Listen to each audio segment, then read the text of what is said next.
Well, good afternoon, evening, depending on what part of the world you're in right now.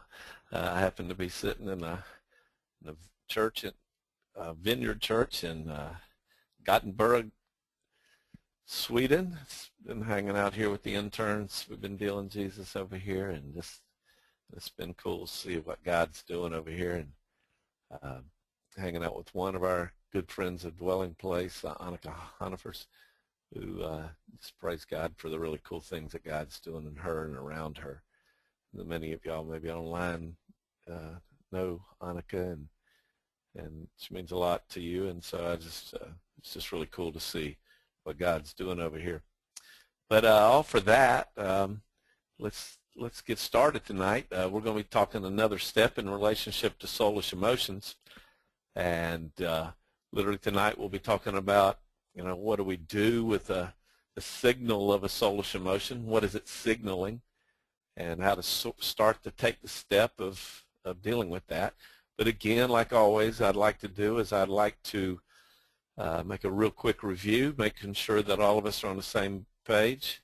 And so as we go on, before I start, let's just open up with a word of prayer. Heavenly Father, I just thank you for this opportunity to declare your goodness, Lord, to declare the awesomeness of the revelation of your word. And Lord, I pray that there be revelation come forth to just show us how you created us. And that's how I pray this every time, Lord, that we see how you've made us and how we may respond with you in that awesome creation. So God, I ask for revelation to come forth tonight in the name of Jesus. Amen. All right, well, let's just start off. First thing we're talking about is emotions. So tonight we've established that emotion is a feeling that is a signal of an occurrence or an event. And then the two questions that's very, very important for us.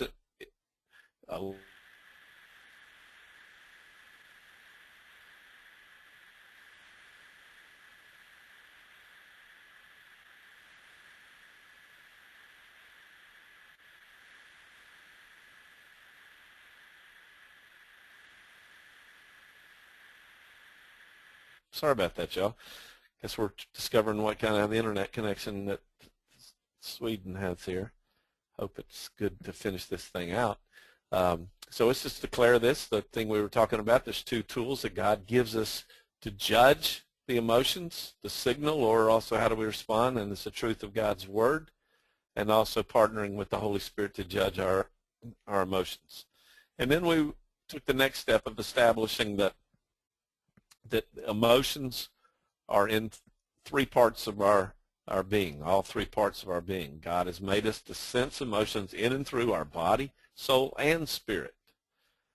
And because of that, we have physical emotions. There were 4 types of physical emotions that we had discussed, but we just defined physical emotions are signaling of an event occurring within the context of our physical body. 4 types: physical emotion from a need, or from a process, or from a malfunction within our body, which would be either a sickness or injury. And also physical emotion can come from a stimulus like a touch or sound. And the thing that we said, how do we respond in relationship to our physical emotions? We give heed to the emotions and we take appropriate action. We attempt to not let the emotion to drive our thinking, or to allow that thought process coming from the emotions to form conclusions in our heart. And then we took one more step. We started 3 weeks ago, we started the process of looking at soulish emotions. And the soulish emotion is a signal of a mindset, a belief, or conclusion, or stored emotion in our heart. Let me say that again. A soulish emotion is the signal of a mindset, a belief, or stored emotion in our hearts. And these are some passages of Scripture to verify that scripturally, where we said, "But because I have said these things to you, sorrow has filled your heart."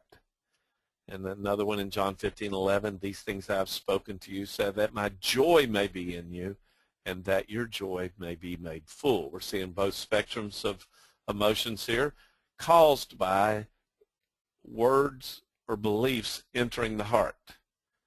So then what we also just established that what will happen is, and to release soulish emotions is, which are established in our beliefs, is we encounter an environment. Most of us, there's no way we can know what we truly believe or what are the conclusions in our heart about a particular subject until we're in an environment that will expose those beliefs. When those beliefs are exposed by a particular environment, it will generate thoughts. Those thoughts will generate emotions, and those emotions can push us and drive us into actions. It's so important to understand this process in relationship to soulish emotions. So I'm going to skip that, and then we spent a period of time talking about common soulish emotions. And if you will, give me a second here, because I want to switch screens and get into the next screen, which we're going to be using and talking about tonight, and which is what is the soulish emotion signaling. So we need to understand this process, because all of a sudden when we're feeling something, we know it's not a physical emotion, and so we rule that out. We know it's not a spiritual emotion. We rule that out, and so we're in this process. What do we do with this signal of this soulish emotion? And so we need to understand this process. And what I wanted to do is just give a quick example of one of these. We're having a real good friend who had experienced a lot of trouble and abuse as a child. And in this process of abuse, one of the things that was pressed into her that she had to be strong. And to be weak would not be a cool thing.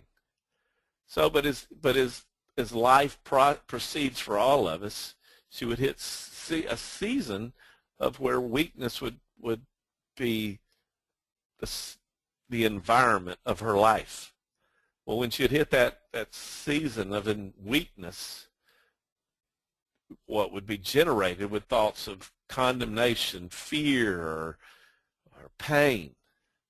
And so that was all coming out of the conclusion of weakness. But one of the things that was so cool for her is God started doing a work in her heart to give her revelation that truly is it, like it says in 2 Corinthians chapter 12, where as he said, my grace is sufficient for you, for power is perfected in weakness. Most gladly, therefore, I rather boast about my weaknesses so that the power of Christ may dwell in me. And therefore I'm well content with weaknesses, with insults, distresses, with persecutions, with difficulties. For Christ's sake, for am I weak, I am strong. That's a truth.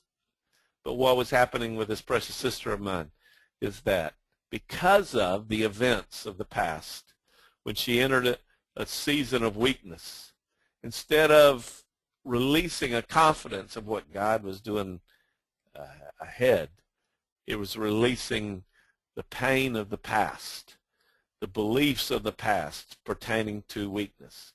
And what God was doing and she was doing, partnering with the Lord, is the contradictions of God's Word were allowing the ministry of God to come and heal her heart. And therefore she can embrace the fullness of the reality of this truth, and God really doing a beautiful thing in her life. So it's an example of dealing with the soulish emotion and understanding what is being signaled and how do we respond out of it. So tonight, what we're going to just be dealing with is how to discern what is being signaled when we know it's a soulish emotion. So let's take some steps in this. Now, the first thing I want to establish is, we can recall what our definition of a soulish emotion was, but it's breaking it down into three areas that we want to ask in relationship to soulish emotions.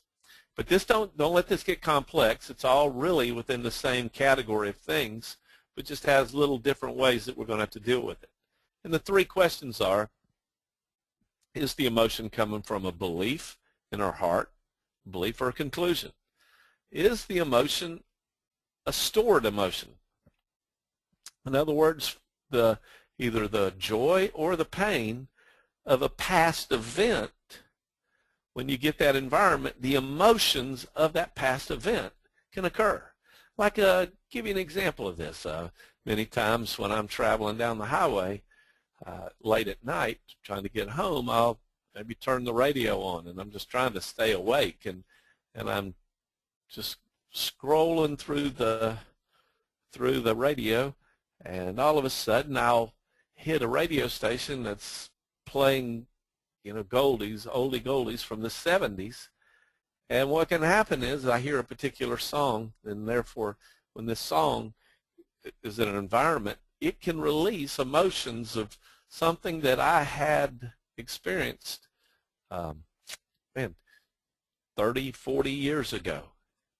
But those emotions were still down in me, and so literally what can be is it can be an opportunity for something to happen and change in my life. So the emotion that I'm feeling soulishly when I heard that song, that's coming from a stored emotion. And then the last way that we can deal with the soulish emotion is the emotion revealing where our souls are anchored or focused. Now we'll describe and give clarity of it. But in summary of these three things, one of the things that we discussed earlier about soulish emotions two weeks ago, I believe it was, that the thing we're dealing with in a soulish emotion, it's either the environment or the thing that's coming out of our soul is either signaling a belief or conclusion or a mindset that's current or in past or reflecting information or emotions from past time. If it's reflecting a past time, there's a certain type of response that we need to do. If it's reflecting and signaling emotions of a current event, there's a different type of response. And these three types of sources for soulish emotions reflect those two times. Like the first two are reflecting things from the past. The third one is reflecting something that's coming up out of our soul in relationship to the current time. And so you deal with it in present time, and the results can happen quickly. So let's go on and take these three sources and break them down and sort of see if we can establish some meaning or understanding. Now, I also want to, for you who are listening live, I just want to encourage you to feel free to ask questions. In fact, I really love it when people ask questions. So I can see the questions on the screen, and if you have any questions, feel free to ask them. So let's go on. Is the emotion signaling a belief? Now, notice this passage of Scripture in Psalm 71, verse 5 through 6. For you are my hope, O Lord God. You are my confidence from my youth. You have been sustained. For by you I have been sustained from my birth. You who took me from my mother's womb. My praise is continually of you. And notice this. Praise is coming forth. But notice what's coming forth from this. All this praise, this rejoicing in the Lord is coming out of literally the revelations of what's going on of the past. Things, God is saying, God, you're my hope. I have confidence in you from my youth. You have sustained me from my birth. You who took me from my mother's womb. And when a little later on, when we start talking about David, it's important that you could, gain revelation about what David went through and the different types of emotions that he was dealing with. But we're seeing here that the emotion he's dealing with of being able to praise and worship the Lord, rejoice the Lord, is coming out of the conclusions that God has been with him. There's a security in his soul in this, in Psalm 71. David's secure, so no matter what environment he's in this place, he knows God is his provision. He's the one who sustains him. Whether his father or mother forsake him, like in Psalm 27, he knows the Lord will take him up. So David has a solid belief in his heart, and the emotion of security is coming forth from that. That's on the positive side. There's many times and situations and circumstances where I've ministered to brothers and sisters where there's been particular environments they're in that are revealing beliefs and conclusions from their hearts. And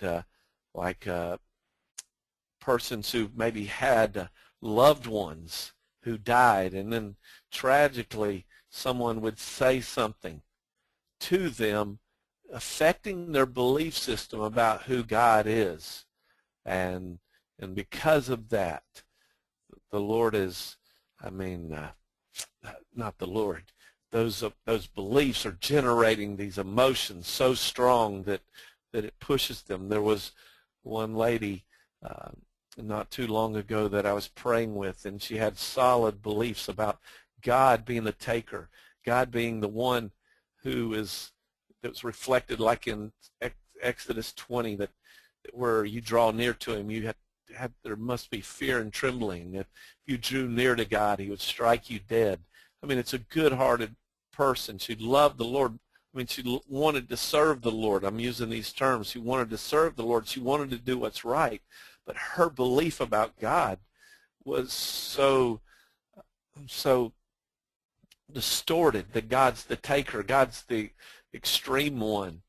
And one time the Lord, she was telling me that one time she had a vision from the Lord, and the Lord was holding his hands out, and he was inviting her to come to him and come and let him hold him, and let him hold her. And if she was, Lord, I can't come to you. I can't come to you. I'm afraid of you. And the Lord just kept encouraging her to come. But as she came, finally she just forced herself to come to the Lord. But as she came in the Spirit, so intense was her belief about God being the terrible one that she said she literally shook from fear. It was not a shaking from the power of God, but she shook in fear. Well, that was all caused by the belief. Now, whereas we're seeing in Psalm 71 here, where there's a security in David's soul because of the belief that he has in his heart about God being with him. Versus this lady, that precious lady that I was telling you about, her belief about the Lord, where she could even have an experience from the Lord in the Spirit, but her heart was causing soulish emotions to come forth that was causing pain for her. And she was telling this testimony, it just broke my heart, and thank the Lord that we were able to minister into her and see some freedom come into her life. The second type of source for a soulish emotion that we want to ask, is the soulish emotion signaling a stored emotion? Like it says in Psalm 63 here, verses 2 and 3. Thus I have seen you in the sanctuary, to see your power and your glory, because your loving kindness is better than life. My lips will praise you. Now get this. I have seen you in the sanctuary. See your power and your glory. Your loving kindness is better than life. My lips will praise you. David's reflecting on where, in the midst of a wilderness, where he's thinking back, and just literally the delight for him to be in the sanctuary of the Lord, in the tent of the Lord, in the presence of the Lord. And in that place, he came to conclusions of the loving kindnesses of God. And it released in him a rejoicing in him, and which was just so beautiful that we're able to see. Conversely, on the other side again, I remember a precious lady that I knew that that she had been sexually abused by her dad, and the interesting thing was, is as life proceeded, I mean, this abuse occurred, many years before this, and it just so happened here in the church that she was attending, they had a change of pastors, and the new pastor who came in, to her dismay, this new pastor looked exactly like her dad.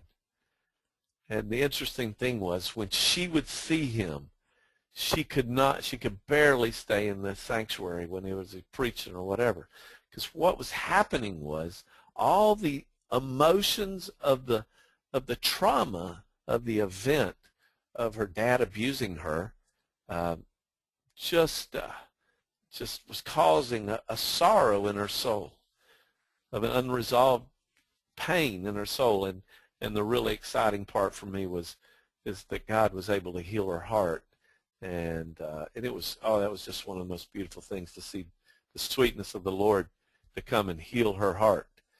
But that pain, the environment of that new pastor, was bringing forth and causing to come up the stored emotions of the past. And one of the things for me, like, this is going to sound crazy, but for me, when I smell cut flowers, all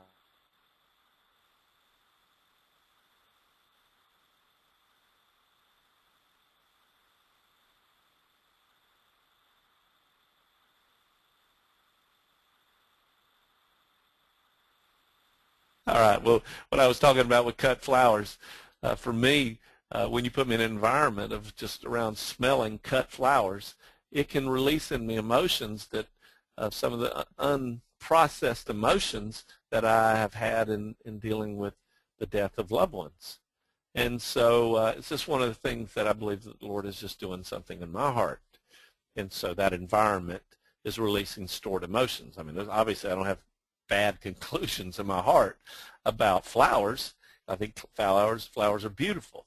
But what's happening is there's particular environment in relationship to cut flowers, and the smell of them is a release in stored emotions. In fact, with that basis, let me just say this real quick. One of the biggest imprinters of information in the soul is emotions, but also the sense of smell. And so that can print information into your heart. And so when you're dealing with emotion and a smell to imprint information, it can be whatever environment you're in, good or bad, it can imprint some things in your soul. Now, what I want to do is sort of pause here in relationship to talking about, emotions in the area of signaling beliefs or an emotion. What I want to do is to pause here and talk about how we process this. And I'm going to take the negative side in helping us process what happens when these stored beliefs or these emotions that are stored emotions that are coming up are signaling an event where we've been sinned against. For example, like the lady I spoke to you earlier regarding that was, dealing with the traditions of men and telling her about who God was, her perception of who God was, and the things she had been taught was just bringing a massive trauma for her. So how did we process this? How would I help her? And so what I want to talk about that real quick is literally just this whole section, a heading of emotions and forgiveness. And there's a couple of things that I just want to establish where I just talk about this. And let's talk about like Somebody has heard from a pastor that God is the taker. They've experienced taking this situation that's somewhat easy to deal with. Someone who's experienced a loved one who's died, and at the funeral somebody says God, took your loved one. Well, and out of that comes the conclusion that God's the taker. Well, out of that, it's going to be very, very hard for that person to trust God. And there's going to be emotions of fear or insecurity in that. Now, obviously, that conclusion is going to need to be processed. How about if the lady, like I was telling you, who had been abused by her father? How do we help her process that? And one of the very important things in helping to process emotions of signaling past events is we got to deal with forgiveness issues. And there's two categories of these things. First is unforgiveness, and the antidote for unforgiveness is to forgive, which means to send forth. And the second category of things we would use is dealing with was anger, bitterness, complaining, hate, or judgment, or rebellion. And the antidote for dealing with those is we ask for forgiveness. Because what Satan wants to do is he wants to anchor those conclusions into our soul. He wants to anchor those emotions into our soul. And then what he would use to do that are these categories of unforgiveness and literally when we're sinned against, those our responses to the sin. And the second important thing that I want to communicate as we're trying to process stuff is that an event can establish multiple conclusions or multiple or pain things in our heart. Like, for example, parents, you got a child whose dad leaves and divorces his mother.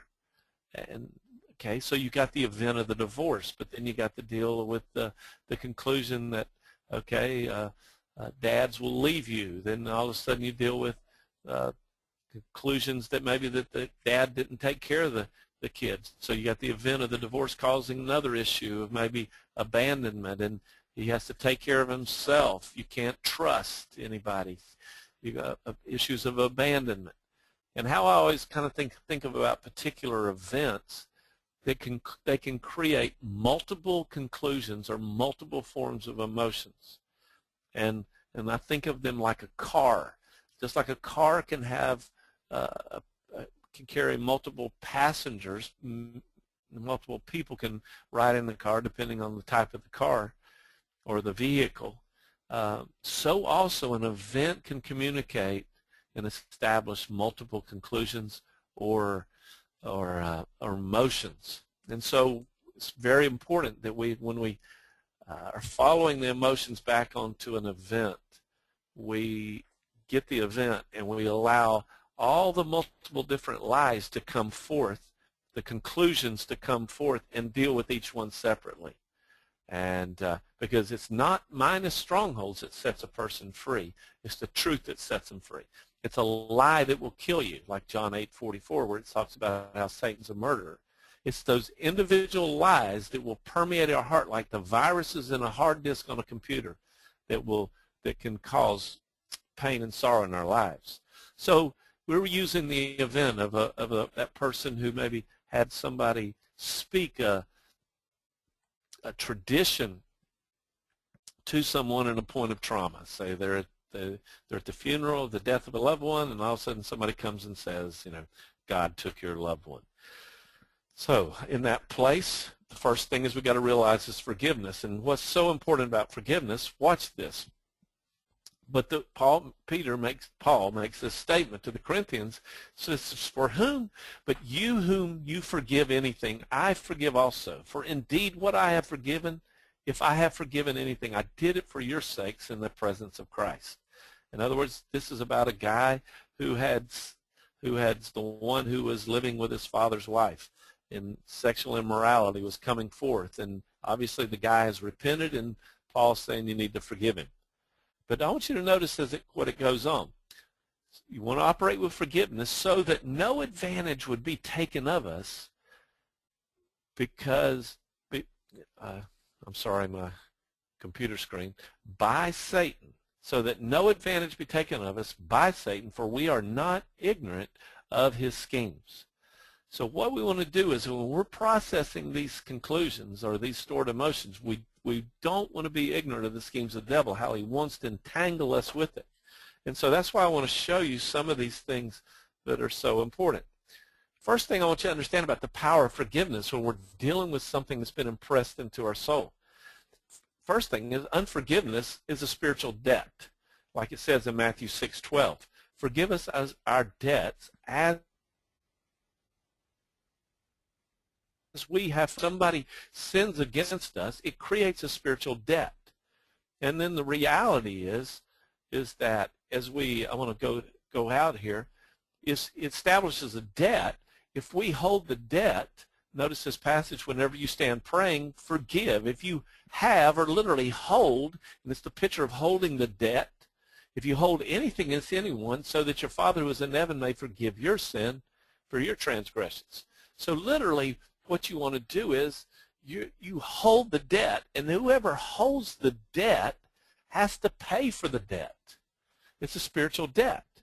And so what we want to do is we want to have a mindset of forgiveness, because the reality is, I want you to notice in Matthew chapter 18, where it talks about here, where if we hold debt, this spiritual debt against somebody, we got to pay for it. Well, literally, it gives Satan legal right to torment us. Notice it says, then summoning, this is where the parable Jesus told of the servant who was forgiven by his master a debt, but then the servant did not in turn forgive his fellow servants. And so in summoning him, his Lord said to him, you wicked slave, I forgave you all that debt because you pleaded with me. Should not you have also had mercy on your fellow slave in the same way that I had mercy on you? And so, and literally, I'm sorry I cut that passage off, because where it goes on to say that, let me see if, and his Lord, moved with anger, handed him over to the torturers until he should repay all that was owed him. My heavenly Father will do also the same to you if each of you does not forgive his brother from the heart. So when we're trying to process these events that where they're a sin against us and it's causing pain, we want to have an attitude of forgiveness. One, because it's creating a debt, and we don't want to hold the debt because that we have to pay for it. And in turn also, it creates a place that where it gives Satan legal right to torment us. And the next thing is very, very important about the power of unforgiveness, but also on the flip side, the power of forgiveness, where Jesus says in Luke 6, do not judge and you will not be judged. Do not condemn and you will not be condemned. Pardon and you will be pardoned. For by your standard of measure, it will be measured to you in return. Forgive us our debts as we forgive our debtors. If we won't forgive, neither are we forgiven. And that's why it is so devastating of a thing when an event of pain occurs. We want to have an attitude to release the debt.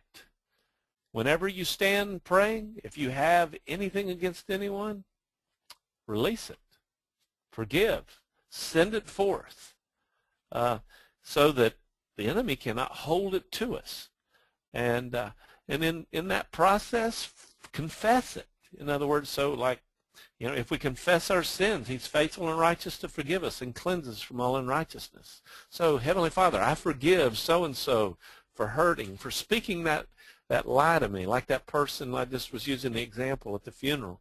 Heavenly Father, I forgive that person for speaking that tradition to me, speaking their opinion to me. Lord, I forgive them in Jesus' name. And in that place, what you would want to do is rebuke the lie that had been spoken to you, and then you want to confess the truth, that God's not the taker, God's the giver of life. Jesus says, the thief comes to steal, kill, and destroy, but I have come to give life and give it abundantly. What you're doing is you're taking a stored conclusion that's in the heart and you're releasing it. You're cutting the chains that would hold it into your heart by dealing with the forgiveness issues. Then you're rebuking the lie. You're releasing the lie. Then at the place and by the Spirit, either by prayer or just by the confession of truth into your heart, speaking the truth into you, knowing the truth into your heart, it will set you free and establish freedom in your heart.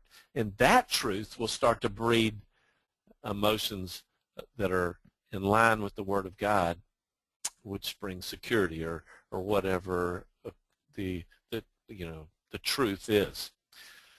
What kind of emotions would come out of that particular truth?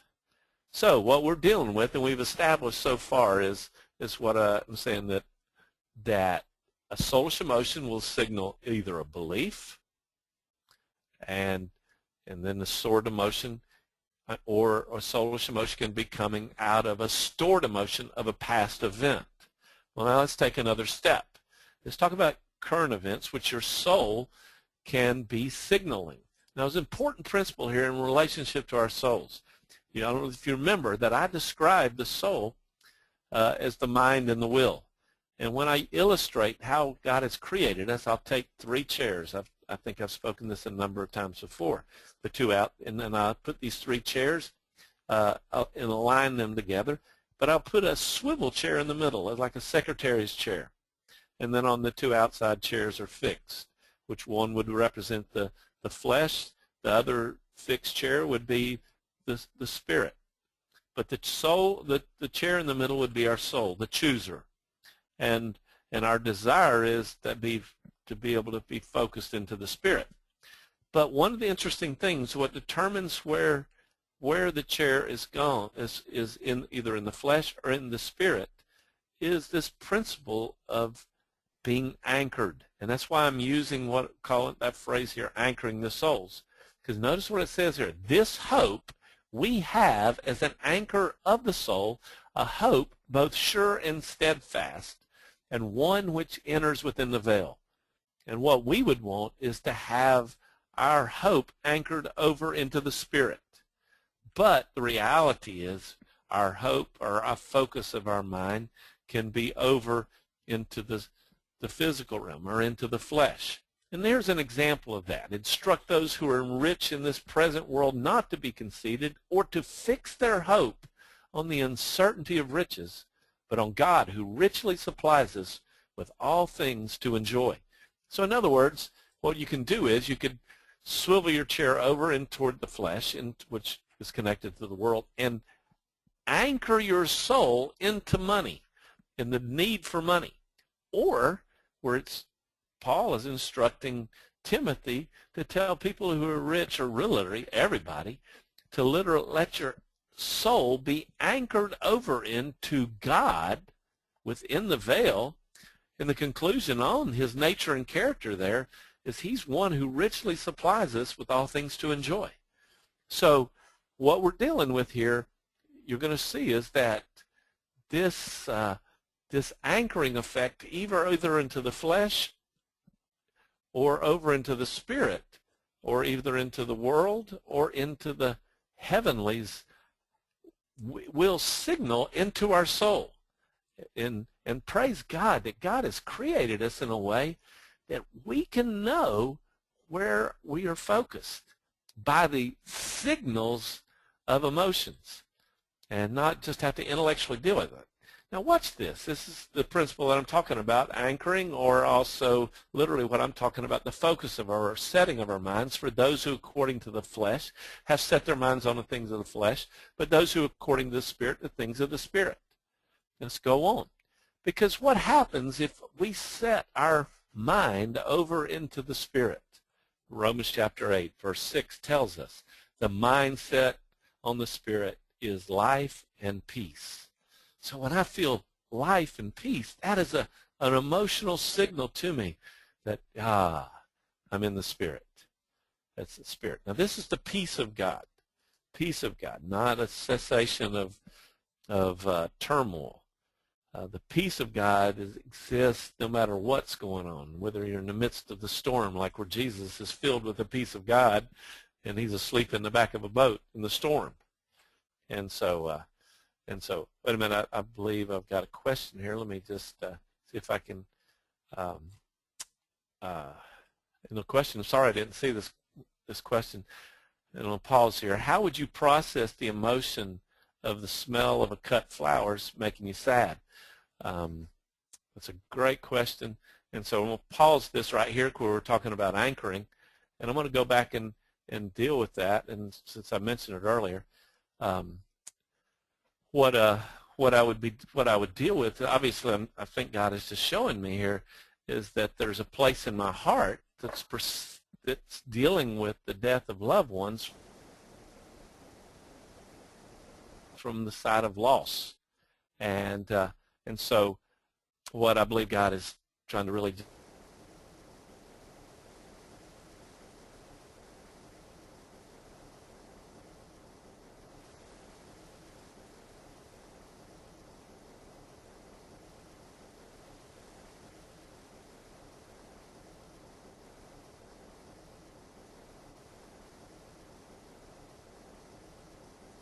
I mean, I've got headphones on, but I'll try to just get this right.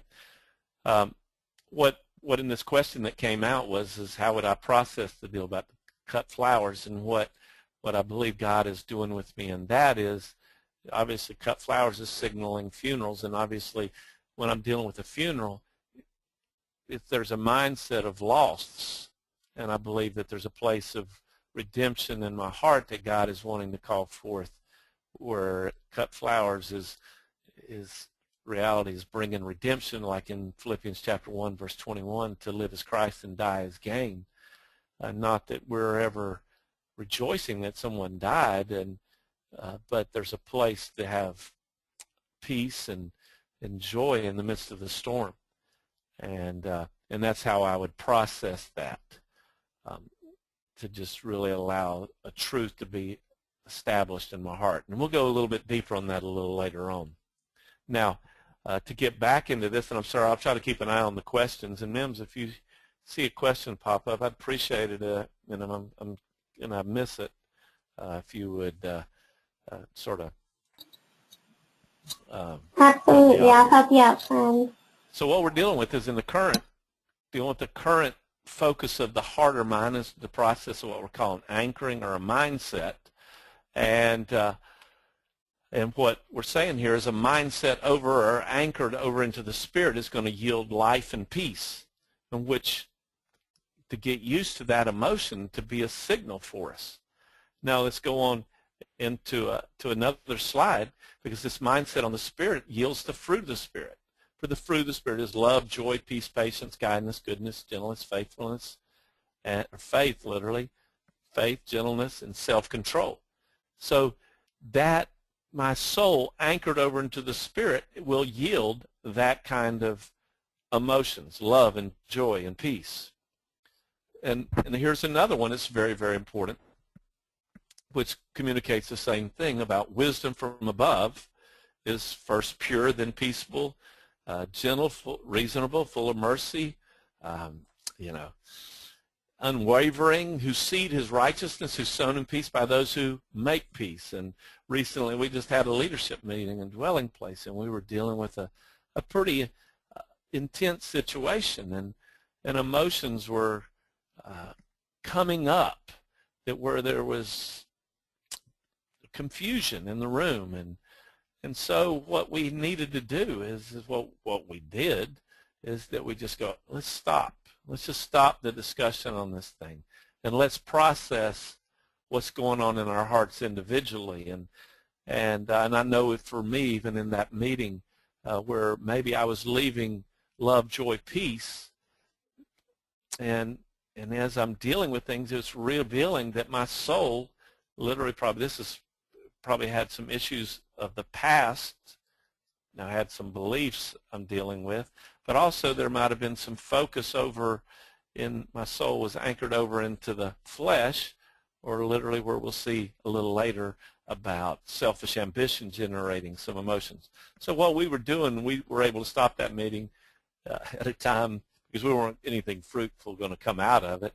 We were discerning that that meeting was yielding, our souls were not anchored over into the Spirit. So we just stopped and just said, okay, let's process. So let's go on here. There's some more examples of here.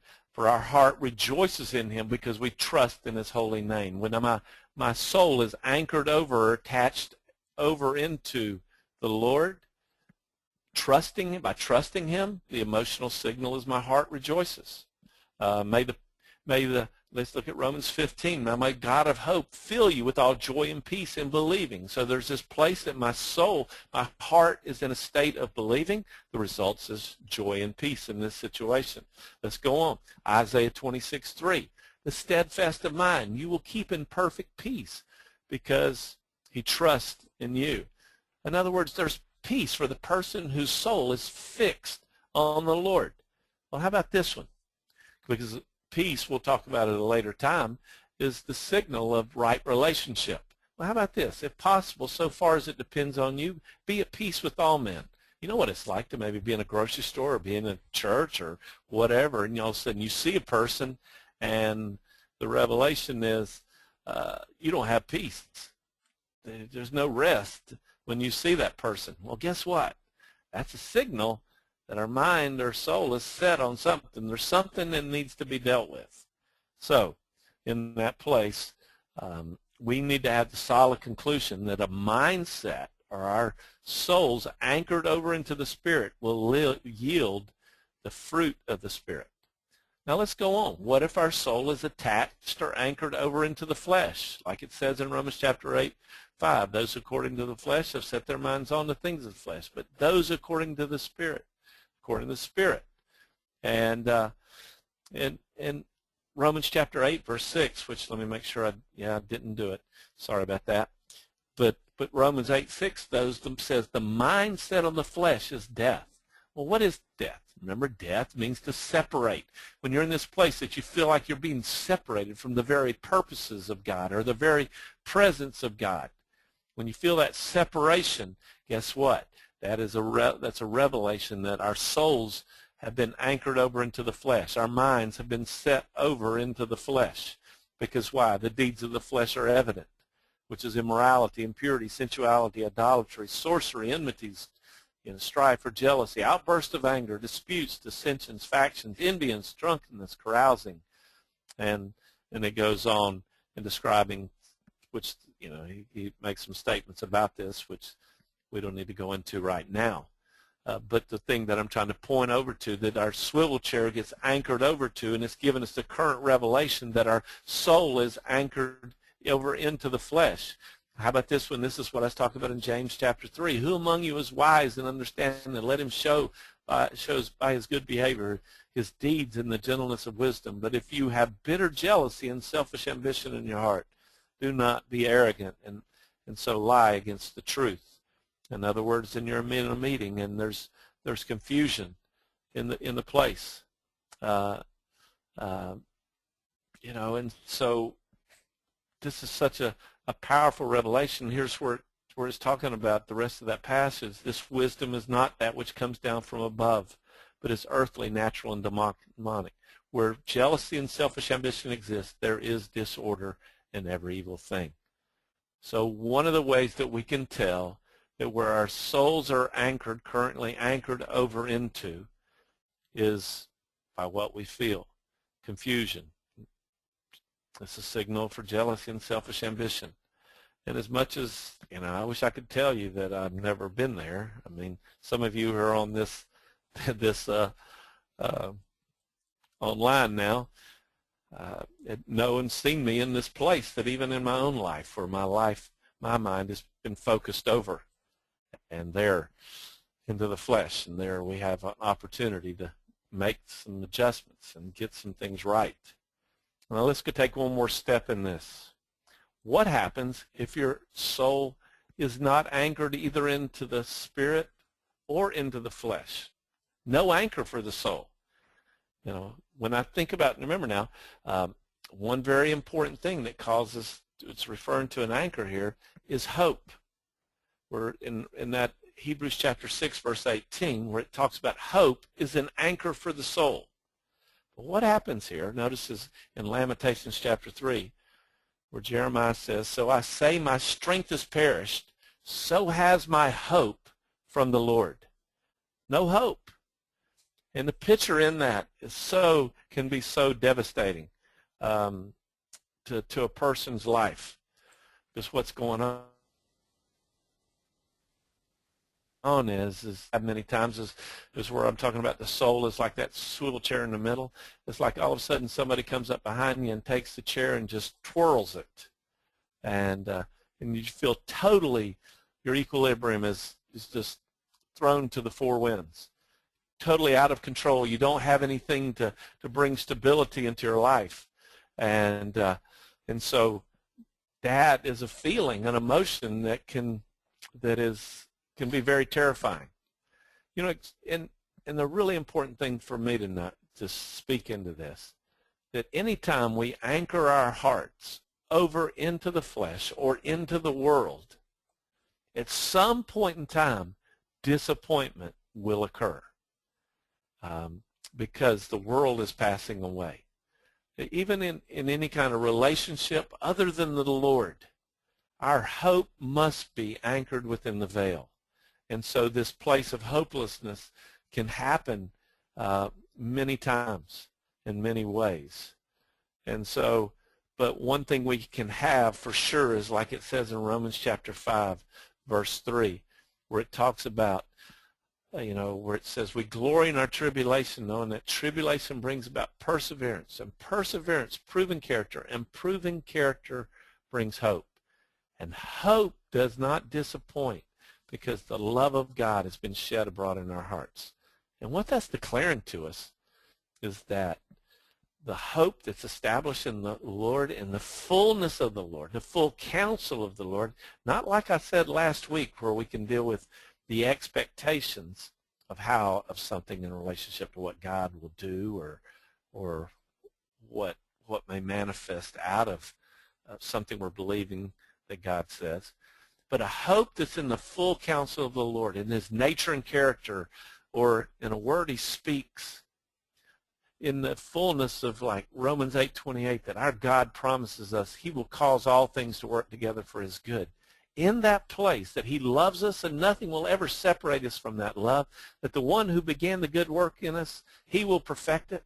In that place, no matter what the circumstance or situation may be, there will be, his love can cast out our fear. His love can cover a multitude of sins. His love will provide a doorway for our faith to work. His love will never fail us. So it can bring stability for our souls. He will always love us. So what we've discussed today are the three different ways that our soul can be signaling emotions. And what does it mean when our soul's signaling emotions? It's either signaling a belief, it's either signaling a emotion that's been stored, or it could be signaling where our soul is anchored.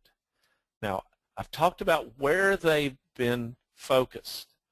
In other words, our two questions: what's being signaled? Second facet, how do we respond?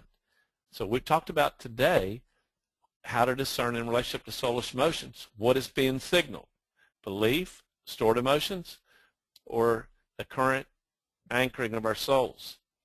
What we'll do next week is we'll deal with the process of responding to this. So it's very important for us to understand how to respond to these soulish emotions. And so today I just wanted to really lay that out. And next week we will start the process of talking about how to respond to these soulish emotions and deal with them appropriately. Now, I gave you a little bit of examples of how to process them, but we'll get into detail about that. And we will have it broken up into two areas. One is soulish emotions that are signaling truth, and one we have soulish emotions that are signaling lies or something that will bring destruction to us. So if there's any questions, Mims, do you notice any more questions? I know one person had to go, and she had asked us to to pray for her. So Yeah. we'll definitely do that as we close shop. I know this afternoon is, or whatever, I'm at night here. You're in the afternoons. Don't know whether I'm coming or going in this, but I really try to establish out what our soul is signaling, beliefs, stored emotion, or current event where our mind or soul is focused into. So, any questions? Mims, you got anything you want to add? I mean, I love this section, especially in light, just where I've been in life, and I think it's really important to take the time and to pause life. I think sometimes the pace of life has us running, and so we're feeling things, and our souls are being signaled all over the place, but we're tired, and everything's getting immersed and meshed, and so I just really want to encourage people to just take the time and give themselves the time to really cherish and care for themselves and for their souls and their spirits, and pay attention to these things, because when you do, it's just really powerful. The transformation, like Rick is teaching on, it's just really, really powerful. Yeah, I think that's so good what you spoke, Mims, that we not ignore what we feel. I mean, when we're going through life and all of a sudden there's some dominating emotions that we're experiencing, to pay attention to them and not just brush them aside. Because I think our Heavenly Father's just wanting us to well, He is. In the presence of the Lord is fullness of joy. In His heart, He declares, let the peace of God rule and referee in your heart. And that's His heart for us. And so how much I'm just sitting there thinking about, as you said that, how much in my own life am I settling for what's less than best, because I get going so fast and I ignore the very things that God has given me to tell me something's amiss, something's wrong. Well, yeah, and it can be a daunting, not only a daunting task, but like for me, so much of this season, for those of you that don't know, I was in a really bad car accident on March 11th, and for the majority of the time from March 11th until mostly this week, I've been in bed in a darkened room, and most of the time it's just really quiet, and so I had a lot of force rest upon me, and as I'm coming out of the physical season of limitation, I just realized I would have never had the discipline to have this much solitude and this much silence in my life. But in this time, in this season, in these circumstances, what's been revealed is a lot of soulish emotion, and and I think it's really interesting, because when circumstances and situations illuminate that there's an emotion being signaled, and I was in denial. I was really in denial. So what is the soulish emotion signaling? I had lots of soulish emotions, but I wouldn't follow that. If you picture someone going fishing, I wouldn't follow that bait back to the fisherman, because I was afraid of what I was going to see. And so I had all these soulish emotions, but the Lord knew what He was pushing and what was being signaled, but I wouldn't even look. And just with this time and the process and giving myself the time, I've just sat with that question. And it's hard. It's sometimes really hard to see either historic patterns of behavior or historic places of pain. But I think my goodness, like Rick said, like the Lord wants us to be in joy and peace, whatever situation or circumstance we're in. And so if we're not in joy and peace, then what's reverberating within us, and to have the courage to ask why. Because with the Lord, when you hear his answer, there will be a restoration of joy and peace. It might be hard, and you might not want to hear the answer or have to process the answer, but you do want the joy and the peace of the Lord. And so even though the valley might seem vast or the wilderness might seem long or the mountain really high, like I just really want to encourage you to really ask and seek and follow that string of the Soulish emotion back to the source so that you can be made more whole and really see deliverance and then really see the future that the Lord has and have that joy and hope that he's desiring to give you. Anyway, that's my 2 cents.